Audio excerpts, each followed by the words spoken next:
Do you want to be experiencing more vitality in your life, but just can't seem to find the time to make it happen?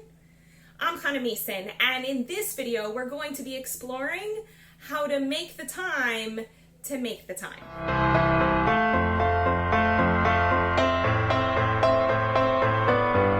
When I was 20 years old, I had the opportunity for the first time in my life to attend a yoga class.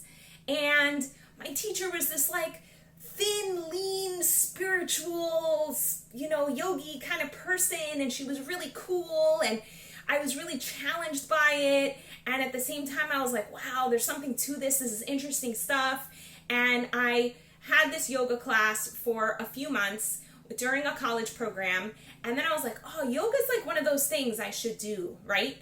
And then life went on, and I kept hearing more about yoga, and I was like, oh, yoga's one of those things I should do.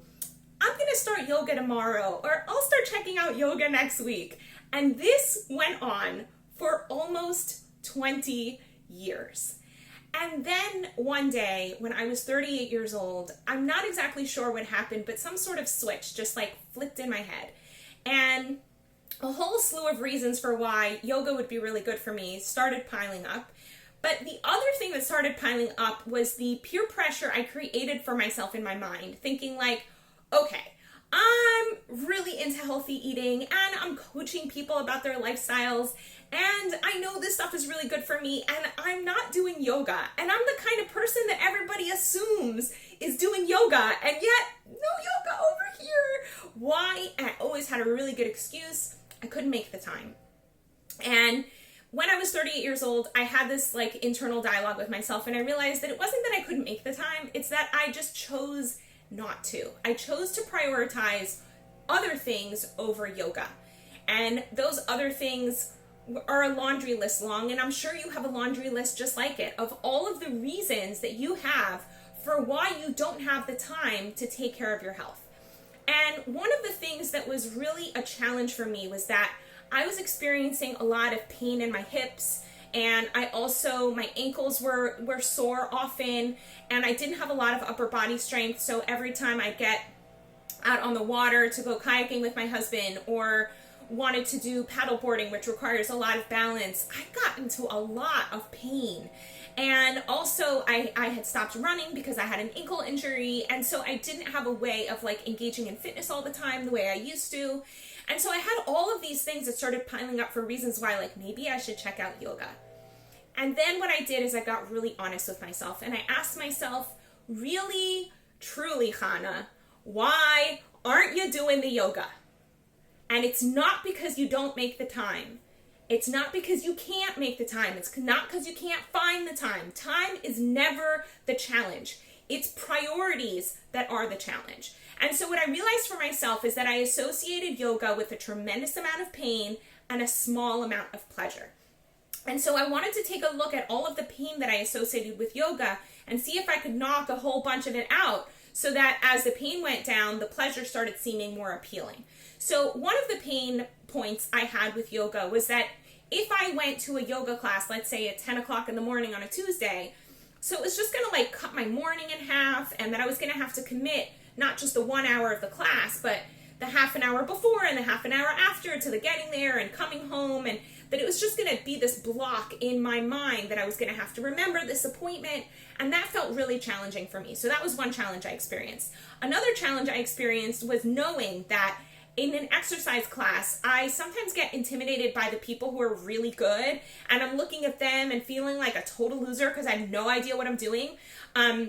And I go into this comparison mindset because there's a part of me that's really competitive, and I really, really don't like that about myself, and I really don't like all of the emotions that comes with. And so that was another barrier for me. And a third barrier was that I'd have to get dressed before and change after and all of that stuff. And another barrier was just the cost of going to classes. And so I looked at all of those things and I asked myself, is there any way I could knock all of these out?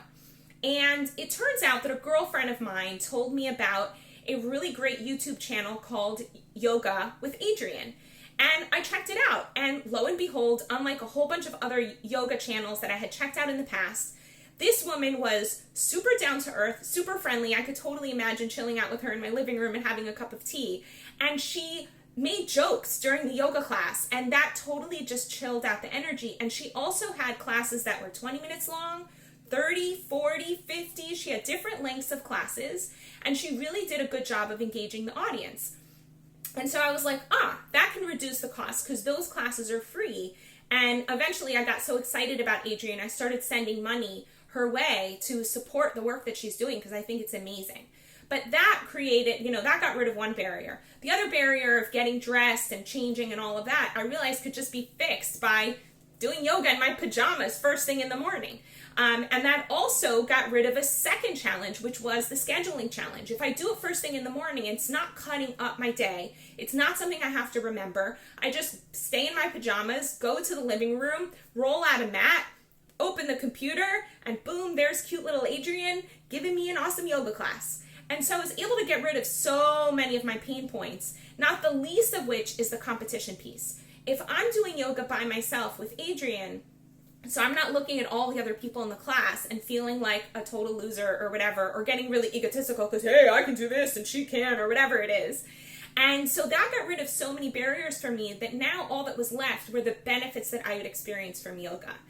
And so one day I did that. I rolled out the mat first thing in the morning, and I did the yoga class. And I was like, okay, I could do this again. So the next day I did it again, and the next day I did it again. And then Adrienne did this like super genius thing. She created a 30-day yoga challenge. And I was like, ooh, yoga challenge. That seems like fun, right?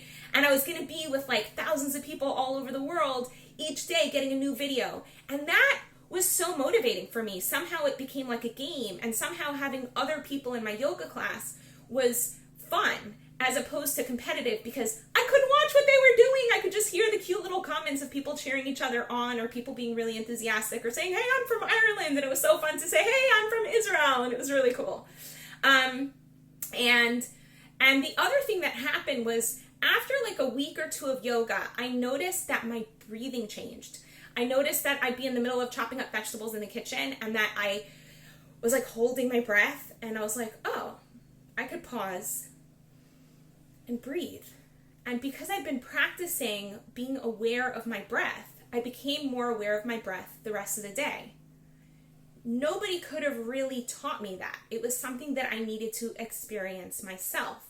And the other thing that happened after a few weeks of yoga is like I actually started getting more flexible, and my hips started hurting less, and my knees felt better, and I also had more energy. So the time I was using in the yoga space actually gave me more clarity of mind, more calm, and more energy for the rest of the day. So this wasn't really eating into my time, it was actually giving me time, because time and energy for most of us are pretty related. And so I was able to debunk this idea that I didn't have time to take care of my health, because what I realized was that I don't have time to not take care of my health. When I don't do yoga and exercise and eat right and get good sleep, I'm insanely unproductive, right? So the days that I don't get a good night's rest, like I can't put a thought together, much less write a novel. I can't put a thought together, much less have the energy to stand in front of you and be enthusiastic and excited and hopefully motivating you to chase after your health goals. So that's why taking care of your health for me is a time saver, not a time user.